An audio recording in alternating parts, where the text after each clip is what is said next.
வெண்முரசு. மாமலர் 17. வாசிப்பது சந்தீப். 17. நறுமண வேட்டை. ருத்ரனின் குரல் கேட்டு அவன் விடிகாலையில் உடல் வெம்மை படர்ந்து மெல்லிய சேக்கையில் எழுந்தமர்ந்த போதும் கனவுக்குள்தான் இருந்தான். அரசே, முதற்பொழுது எழுந்துவிட்டது என்று ருத்ரன் சொன்னான். காற்றில் சாளரக் கதவொன்று என மரக்குடுமியில் சுழன்று கொண்டிருந்தது. அறைக்குள் சிற்றகல் கரிபடிந்த இறகு வடிவ பித்தளை மூடிக்கு அடியில் அனலிதழ் குறுகி எரிந்து கொண்டிருந்தது. அவன் மெல்ல தன்னை திரட்டிக் கொண்டான். இடமும் காலமும் தன்னிலையும் துயிலின் போது விலகி நின்று விழிப்பிற்குப் பின் மெல்ல வந்தமைவதை அவன் முன்னரும் கண்டிருக்கிறான். அவை விழிப்பின் 3 நிலைகள் மட்டுமே என கற்றிருக்கிறான். கானாடலில் அவனுக்கு முதற்படைத்துணை என இடம் நின்று உடன் வருபவன் அணுக்கனாகிய ருத்ரன். குற்றுடலும் இரட்டை மண்டையும் குரங்கு கண்களும் கொண்ட முண்டன். அவன் சிறுமைந்தனாக இருக்கையிலேயே உடன் வந்த விளையாட்டுத் தோழன். சிறுவனாகவே உடல் எஞ்சிவிட்டதனால் உள்ளத்தையும் அவ்வாறே அமைத்துக் கொண்டவன். அவனுடன் பேசும் அனைவரையும் சிறுவர்களென்றாக்கும் ஊக்கம் கொண்டவன். ஆனால் சொல் கடந்து நுண்புலம் தேரவும் அவனால் இயலுமென புரூரவஸ் அறிந்திருந்தான். அவன் எழுந்த அசைவு காதில் விழுந்ததும் ருத்ரன் மஞ்சத்தரையின் கதவை திறந்து உள்ளே நுழைந்து அவன் காலருகே நின்று, அரசே, கானகம் சித்தமாகிவிட்டது என்று அழைத்தான். கனவுக்குள் காட்டிலொரு குரங்கென தாவிக் கொண்டிருந்ததை எண்ணினான். அக்கனவுக்குள் நுழைந்து வந்த ருத்ரன், நகர்ப்புக பொழுதாகிவிட்டது, அரசே என்றான். கிளையிலாடியபடி, இன்னொரு நாள் என்றான் புரூரவஸ். நகர் காத்திருக்கிறது, அரசே என்றான் ருத்ரன். இன்னும் ஒரு நாழிகை என்றான் கெஞ்சலாக. இப்போதே நாம் புறப்படவில்லையெனில் கோட்டை மூடுவதற்குள் நகரை அணுக முடியாது. இன்னொரு கணம் என்றபின் திரும்பி பின்காலை ஒளியில் இலையனைத்தும் மலரென மின்னிய காட்டை பார்த்தான். அவன் கைப்பற்றி, வருக, அரசே என்றான் ருத்ரன். ஆம் என்று விழித்துக் கொண்டபோதுதான் அவன் தன் மஞ்சத்தை உணர்ந்தான். எழுந்து ஆடையை சீரமைத்தான். சாளரத்துக்கு அப்பால் விண்மேன் பரவிய வானம் வளைந்திருந்தது. குளிர்காற்றில் இலை பசுமை மணத்தது. ருத்ரனை பார்த்து, எங்கு செல்கிறோம் என்றான். காடு ஒருங்கியிருக்கிறது நமக்காக. இது இளவேனில் தொடங்கும் காலம் என்றான் ருத்ரன். அவன் முகம் மலர்ந்து, இங்கு என் சாளரத்தைக் கடந்து வந்து குளிர்காற்றில் முல்லையின் மணம் இருந்தது என்றான். அவன் வெளியே நடக்க ருத்ரன் உடன் வந்தான். புரூரவஸ், கனவில் நான் ஒரு குரங்கென கிளைகள் நடுவே பாய்ந்து கொண்டிருந்தேன், ருத்ரரே என்றான். ஆம், நம் குலம் அங்கிருந்து வந்தது என்றான் ருத்ரன். அறியாத பெருங்காடொன்று. அங்கு மானுட உரு கொண்ட குரங்கென நானிருந்தேன். என்னைச் சூழ்ந்து மரமானுடர் வாள் சுழற்றிப் பாய்ந்தனர். அவர்களுடன் நானும் பாய்ந்தேன். எனினும் அவர்களில் ஒருவனல்ல நான் என்றும் உணர்ந்திருந்தேன் என்றான் புரூரவஸ். உங்கள் குரல் அங்கு புகுந்து வந்து அழைத்தது. இங்கு எழுந்து ஆடையை சீர் செய்து கொண்ட பின்னரும் நெடுநேரம் அக்கனவில் இருந்தேன் என்றான். ருத்ரன், கனவுகள் நன்று. ஒரு பேழைக்குள் பிறிதொரு பேழை என நம்மை அவை பெருகச் செய்கின்றன என்றான். புரூரவஸ், இக்கனவு தொடர்ந்து என்னுள் இருக்கிறது. கனவு கலைந்து எழுந்து நீரருந்தி படுத்த பிறகும் அக்கனவை தொடர்கிறது. தொடர்பற்ற துண்டு வாழ்க்கைத் தருணங்கள் அவை. பொருள் கொண்டு இணைத்தெடுக்க இயலவில்லை என்றபின் நினைவு கூர்ந்து நின்று அதில் நான் பிறிதொருவனாக இருந்தேன் என்றான். ருத்ரன் அவனருகே வந்து, அரசனாகவா என்றான். புரூரவஸ் குழம்பிய பின், அரசனைப் போல. ஆனால் அரசன் அல்ல, 5 உடன் பிறந்தாரில் 2ஆமவன் என எவரோ சொன்ன நினைவுள்ளது என்றான். உங்கள் மூதாதையரில் எவரும் அவ்வண்ணம் சொல்லும்படி இல்லையே என்றான் முண்டன்.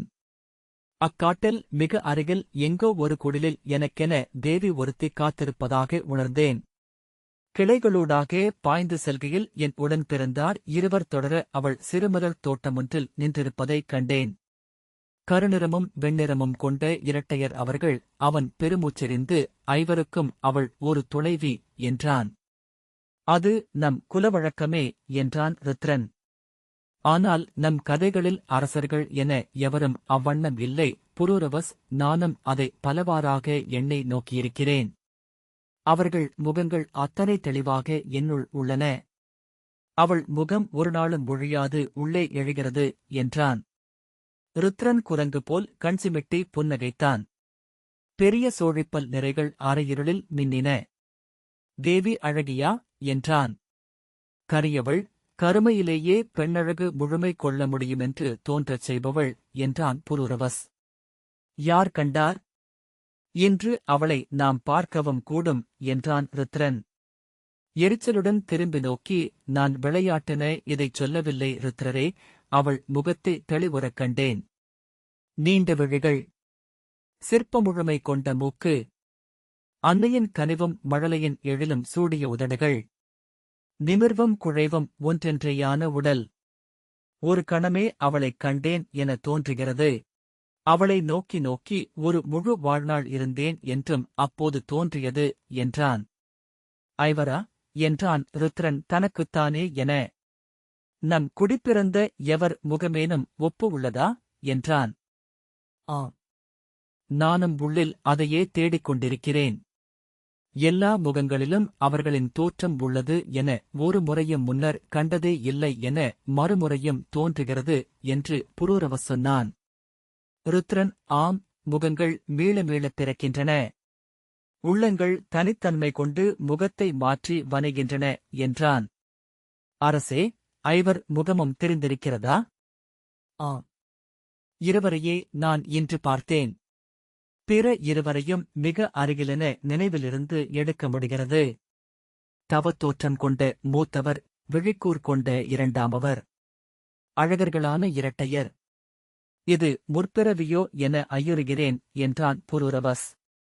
ருத்ரன் நகைத்து, பிறவிச் சுழலில் முன் என்ன பின் என்ன? இங்கு முடையப்பட்டிருக்கிறது எவ்வகையில் எது என எவரும் அறியார் என்றான். வெள்ளை எழுந்தபோது காணாடலுக்கான கல்லகைகளும் தோலாடையும் தோள்பட்டையும் அணிந்து களைப்பறியா கரும்புறவியில் படைத்தோழர் புடைசூழ அவன் நகர் நீங்கினான். கல்லடக்கி மரம் வேய்ந்து கட்டப்பட்ட சிற்றில்கள் நிறைவகுத்து அவன் நகரின் தெருக்களில் இருபுறமும் எழுந்த கொடிகள் அரிமலர் வீசி அவன் கொடியையும் வாழ்த்தி ஒப்பக் குரல் எழுப்பினர். கோட்டை வாயிலை அவன் கடந்தபோது கொடிமாற முரசொலி எழுந்தது. தேர்ச்சாலையைக் கடந்து சிற்றாறுகள் இரண்டைக் கடந்து மறுகரை சென்று காட்டுக்குள் புகுந்தான். காடு மெல்லிய குளிராக, தழை மணமாக, ஈரமண் மணமாக, மகரந்தப் பொடி கலந்த காற்றாக அவனை வந்து சூழ்ந்தது. பின்னர் பச்சை இலைகளின் அலைக்கொந்தளிப்புக்குள் நீரில் மீனென மூழ்கி மறைந்தான். அவனில் அணியப்பட்டவையும் புனையப்பட்டவையுமான அனைத்தும் அவிழ்ந்து அகன்றன. அவனுடலில் எழுந்து ஒருவனிலிருந்து பிறிதொருவன் என தோன்றிக் கொண்டே சென்றான். 12 தலைமுறைகளை உதிர்த்து அக்காட்டில் கல்மழு ஏந்தி, செங்கழுகின் இறகு சூடி, தன் குலத்தலைமை கொண்டு நின்ற ஊருபலன் என்னும் முதுமூதாதையாக ஆனான். அவனுக்கு உளமறியும் வால் முளைத்தது. கைகளில் காற்றை அறியும் காணாச்சிறகுகள் எழுந்தன. புறவியிலிருந்து தாவி மரக்கிளைகளில் தொற்றிக் கொண்டான். கிளைகள் வளைந்து வில்லென்றாகி அம்பென அவனை ஏவ பிறிதொரு கிளையைத் தொற்றி கூச்சலிட்டபடி தாவினான். நீரில் விழுந்து அலைதெறிக்க நீந்தி எழுந்து பல்லொளிர கூச்சலிட்டான். கரை மென்சதுப்பில் புரண்டு களிமண் சிலையென எழுந்தான்.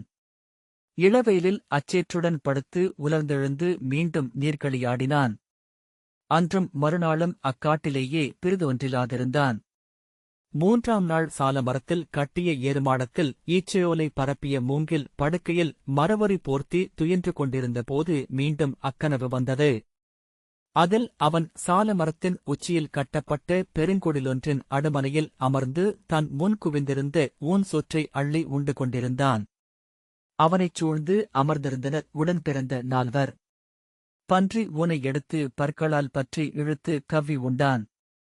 அவனுடலில் ஊறிய ஊற்றுக்கள் அனைத்தும் அச்சுவையை முன்னரே அறிந்திருந்தன. சுவை சுவை என 10,000 நாவுகள் துடித்தன. உண்ணும்தோறும் பெருகியது உணவு. தன் உடல் 2 மடங்கு பெருத்திருப்பதை அவன் கண்டான். தான் யார் என ஒரு எண்ணக்கீற்று எழுந்து ஓடுவதை உணர்ந்து ஒரு கணம் உண்பதை நிறுத்தினான். என்ன, மூத்தவரே என்றான் கரிய இளையோன். நான் ஒரு தொல்மூதாதை, எங்கோ அடர்காட்டில் கல்மணி மாலை அணிந்து கழிகரகு சூடி நின்றிருக்கிறேன் என்று எண்ணிக்கொண்டேன் என்றான். புன்னகையுடன், இப்போதே அப்படித்தான் இருக்கிறீர்கள் என அவன் சொன்னான். உண்ணுங்கள் என்றபடி அவன் குலமுகள் அருகே வந்து மேலும் அன்னத்தை அவன் முன் வைத்தாள். நிமிர்ந்து அவள் முகத்தை பார்த்தான். இருள் செறிந்த தொல்குகைகளில் அறியா முதுமூதாதையர் கல் கொண்டு செதுக்கிய ஓவியச் சிற்பத்தின் வடிவம். இருளைச் செதுக்கி எடுத்த எழில் என்று தொல்கதைகள் கூறும் தோற்றம். நீண்ட இவ்விழிகள் எவரைப் பார்க்கின்றன? இங்கிருந்துண்ணும் இப்பேரிடலனையா? இங்கிருந்து நோக்கும் மண்மறைந்த மூதாதையையா? விழித்துக் கொண்டு குளிரிலா அச்சத்திலா என்றறியாத நடுக்கத்தில் அவன் நெடுநேரம் படுத்திருந்தான். தன்னை வந்தடையும் விழிப்பு காலை தன்னிலையை மிகப்பிந்திக் கொண்டு வந்து சேர்க்கிறதா? அந்த இடைவெளியில் நின்று தவிக்கும் அகம் எவருடையது? எங்கு உறைகிறது அது?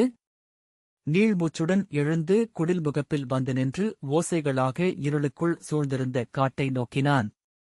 பின்னர் ஏணி எனக் கட்டிய கொடி வழியாக தொற்றி இறங்கி இன்னமும் இருள் பிரியாத காட்டினூடாக சுள்ளிகள் ஒடியும் ஒலி எழுப்பி நடந்தான். இருள் திரண்டெழுவது போல் எதிர்கொண்டு வந்தது பிடியானை வழிநடத்திய யானைக் கூட்டமொன்று. பிளிரி அவன் வருவதை தன் குலத்திற்கு அறிவித்தாள் முகக்கை மூதன்னை. கிளையொன்றில் மலைத்தேனீ கூடு போல் கிடந்த கரடியொன்று நீளிகிர்கள் ஒன்றுடனொன்று முட்டிக் கூழாங்கற்கள் போல ஒலிக்க இறங்கி கையொன்றி உடல் ததும்பி புதருக்குள் சென்று மறைந்தது. நீர்மை ஒளி வளைய சென்றன நாகங்கள். விழிமின்ன திரும்பி நோக்கிய செவி சிலிர்த்த மான்கணங்கள் கடந்து சென்றன. புலரி வரை அவன் நடந்து சென்று கொண்டிருந்தான். எங்கு செல்கிறோம் என்று அவன் உள்ளம் அறிந்திருக்கவில்லை. ஆனால் செல்லும்போது அருகணைகிறோம் எனும் அறியா உணர்வொன்று கூர்கொண்டு அவனை வழிநடத்தியது. முதலொளி எழுந்து இலைத்தழைப்பினூடாக 1000 விழுதுகளாக காட்டில் இறங்கி நின்ற பொழுதில் முற்றிலும் அறியா நிலமொன்றில் அவன் இருந்தான். கைகளை விரித்து வெய்யோனின் வெள்ளிக்காசுகளை ஏந்தி விளையாடியபடி நடந்தான். இன்று என் உள்ளம் ஏன் இத்தனை உவகை கொண்டிருக்கிறது என்று எண்ணிக்கொண்டான். உவகைக்கு உவகையே போதுமான ஏதுவாகும் என்று அவன் குலமூத்தார் சொன்னதை எண்ணிக்கொண்டு அதன் பொருட்டும் புன்னகைத்தான். சிறு சுனையொன்றில் மான்கள் நீர் அருந்தும் ஒலி கேட்டது. அவற்றை அப்போதே பார்க்க வேண்டும் என்று எண்ணமெழுந்தது. ஏன் அவ்வாறு தோன்றியதென்று பின்பு பல நூறு முறை அவன் எண்ணியதுண்டு. அவை நீர் அருந்தும் ஒலி விலங்குகள் நீர் அருந்தும் ஒலி போல விரைவு குறைந்து வரவில்லை. சீரான தாளம் போல் ஒழுகிச் சென்றது என்பதை அவன் உணர்ந்தது பல்லாண்டுகளுக்குப் பின்னர்தான். மெல்ல நடந்தபோது அவை மான்களல்ல ஆடுகள் என ஓசை பிரித்தறிந்தான். மான்கள் நீர் அருந்துகையில் அவ்வப்போது தலை தூக்கி இடைவெளி விடுவதுண்டு. ஆடுகளின் மூச்சு மான்கள் போல சீரல் கொண்டதும் அல்ல. அப்பால் மலையுற்று உரித்தேங்கிய சிறு சுனையொன்றைச் சூழ்ந்து செறிந்திருந்த மரங்களாலான சோலையைக் கண்டான். இலைகளுக்கு அப்பால் நீரலை நெளிந்தது. மரங்களின் பசுமையில் நீர் நிறைவு துலங்கியது.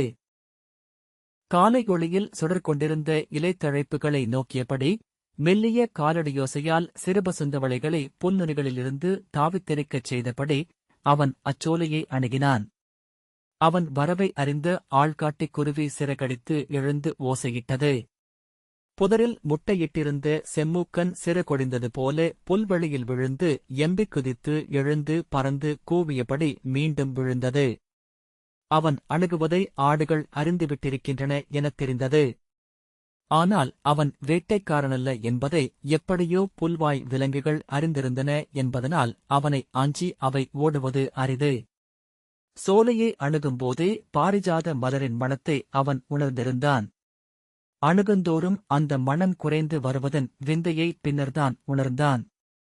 சோலையின் முகப்பென அமைந்த 2 சால மரங்களின் அடியில் வந்து நின்றபோது செண்பக மலர்களின் மணமே அவனைச் சூழ்ந்திருந்தது.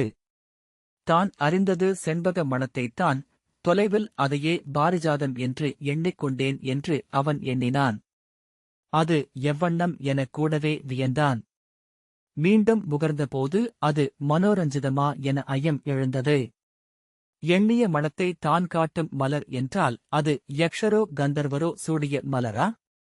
சருகுகளில் காலடிகள் ஒலிக்க அவன் உள்ளே சென்றபோது சோலை நடுவே காலை ஒளியை உறிஞ்சிக் கிடந்த சுனைநீரின் அலைவை கண்டான். தாழ்ந்திருந்த மரக்கிளைகளின் அடியில் நீரின் ஒளியலைகள் நெளிந்தன. பின்னர் அவன் தன் 2 ஆட்டுக்குட்டிகளை நீரிருந்த காட்டில் நின்றிருந்த கரிய கான்மகளை பார்த்தான். ஒரு கணம் உள்ளம் பதறி சொல்லெழுந்து முடிவெளியில் பறந்து மீண்டும் திடுக்கிட்டு விழித்து உடல் பொருந்தி எண்ணமென்றாயிற்று. அது உருவெளித்தோற்றம் அல்ல, உளமயக்கம் அல்ல, அணங்கோ என ஐயம் எழுந்து மயிர் சிலிர்த்தான். கால்களை நோக்கி இல்லை எனத் தெளிந்த பின்னரும் நெஞ்சம் துடித்துக் கொண்டிருந்தது. அவளை அவன் முன்னர் கனவில் கண்டிருந்தான் என்றும் அவன் உடல் கொண்ட மெய்ப்பும் உளங்கொண்ட கொப்பளிப்பும் அதனால்தான் என்றும் பின்னரே சித்தம் உணர்ந்தது. உடன்பிறந்த 4 அவன் இருந்த அக்குடிலில் இருந்தவள். அவன் வந்த காலடியோசை கேட்டு முகம் தூக்கி நீண்ட விழிகளால் அவள் நோக்கினாள். முற்றிலும் அச்சமற்ற பார்வை. மடமோ நாணமோ பயிர்ப்போ அறியாது நிமிர்ந்த உடல். ஆடுகளும் கீழ்த்தாடையின் தொங்குதாடியில் நீர் சொட்டி வழிய தலை தூக்கி காதுகளை முன்கூட்டி சொன்ன கூழாங்கல் என ஒளிவிட்ட கண்களால் அவனை கூர்ந்து நோக்கின. அவற்றின் குறிய வால்கள் துடித்தன. கன்னங்கரிய ஆடு மெல்ல கனைக்க வெண்ணிற ஆடு செருமலோசை எழுப்பியது. பின் அவன் தீங்கற்றவன் என உணர்ந்தது போல் மீண்டும் குனிந்து நீரில் தலையை வைத்தது. கரிய ஆடு ஆம் என தலையசைத்த பின் தானும் நீரை முகர்ந்தது.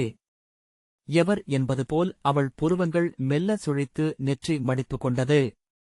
வாழைப்பூ நிற உதடுகள் மெல்ல விரிந்து உப்புப் பரல் என பல்நிறை தெரிந்தது. அவளை முடிமுதல் அடிவரை கருவறை வீற்றிருக்கும் தேவி முன் நின்றிருக்கும் அடியவன் என நோக்கினான். 1000 முறை விழுந்து வணங்கி எழுந்தான் என அத்தருணத்தை பின்னர் அவன் சொற்களாக்கிக் கொண்டான். அரசன் என்றும் ஆண் என்றும் அல்லாமலாகி விழி என்றும் சித்தமென்றும் அங்கு நின்றிருந்தான். ஆடுகளை நோக்கி மெல்லிய சீழ்க்கை ஒலி ஒன்றை எழுப்பியபின் அவள் சேற்றில் ஊன்றிய வளைகோலை கையில் எடுத்துக்கொண்டு உலர்ந்து வெடிப்புகள் பரவி தரையோடு வேய்ந்தது போல் ஆகியிருந்த கரையில் அவற்றின் பொறுக்குகள் உடைந்து ஒலிக்க மேலேறி வந்தாள். நாணல் வகுந்திருந்த வழியினூடாக அவள் காலடிகள் விழுந்து விழுந்து எழுவதை, அவள் அணிந்த மாந்தோல் கீழாடை நெளிவதை அவன் பிற ஏதுமில்லாத வெளியில் கணம் கணமென அசைவு அசைவு எனக் கண்டான். அவள் அணிந்திருந்த வெண்கல் மாலை உன்னி எழுந்த இளமுலைகளின் மேல் நழுவி புரண்டது. இடையில் அணிந்திருந்த கல்மேகலை நெற்று பொலிந்த செடி போல மெல்ல ஒலித்தது. மாந்தோலாடை தொடைவரை சுற்றி அதன் நுனியை எடுத்து முலை மறைத்து வலத்தோளில் செலுத்தி சுழற்றிக் கட்டியிருந்தாள். கைகளில் இருதின் கொம்புகீறி நுண்செதுக்குகளுடன் செய்த வளையல்கள்.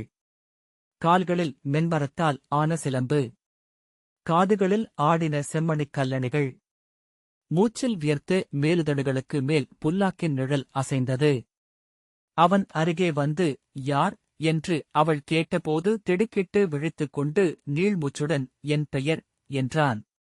ஒரு கணம் தன் பெயரே தன் நினைவிலெழாத விந்தையை உணர்ந்து தடுமாறி இடறிய குரலில் நான் அரசன் என்றான். மீண்டும் சொல் சேர்த்து நகரத்தவன் என்றான். அவள் இதழ்கள் விரிய, கொழுவிய கன்னங்களில் மெல்லிய மடிப்புகள் எழ, பற்கள் ஒளியுடன் விரிய புன்னகை செய்து பெயரில்லாத அரசனா என்று கேட்டாள். ஆம் என்று சொல்லி உடனே இல்லை என்று பதறி பெருமூச்சு விட்டான். அவள் சிறிய ஒலி எழ சிறுமியைப் போல் வாய்ப்பொத்தி தோள் குறுக்கி சிரித்தாள். அவன் தத்தளித்து மூச்சுத் திணறி தன் பெயரை கண்டடைந்தான். என் பெயர் புரூரவஸ் என்றான். உடனே சொல் பெருக புதனுக்கு இளையில் பிறந்த மைந்தன். இங்கு காட்டு அரசனான ஹிரண்யபாகுவின் மைந்தனாகப் பிறந்தேன். உத்தரகொரு நாட்டை ஆள்கிறேன் என்றான். அவள் விழிகளில் நகைப்பு மின்ன தன் பெயரை இத்தனை எண்ணிச் சூழ்ந்து உரைக்கும் ஒருவரை முதல் முறையாக பார்க்கிறேன் என்றாள். நான் என்னை ஒரு கணம் பிறிதொருவனாக உணர்ந்தேன். பிறிதேதோ பெயர் என் நாவில் எழுந்தது என்றான். புருவம் சுருங்க அவள் யார் என்றாள். என் கனவில் எழுந்த ஒருவன். இன்னும் வாழ்ந்திராதவன் என்றான். விந்தைதான் என்று அவள் சொன்னாள். முதற்கணம் உங்களைப் பார்த்தபோது முன்பு எப்போதோ கனவில் கண்ட ஒருவர் என்றுதான் நானும் எண்ணினேன். அம்மயக்கத்தை இந்தச் சுனைச்சரிவில் ஏறி வருகையில் ஒவ்வொரு காலடியாலும் கலைத்து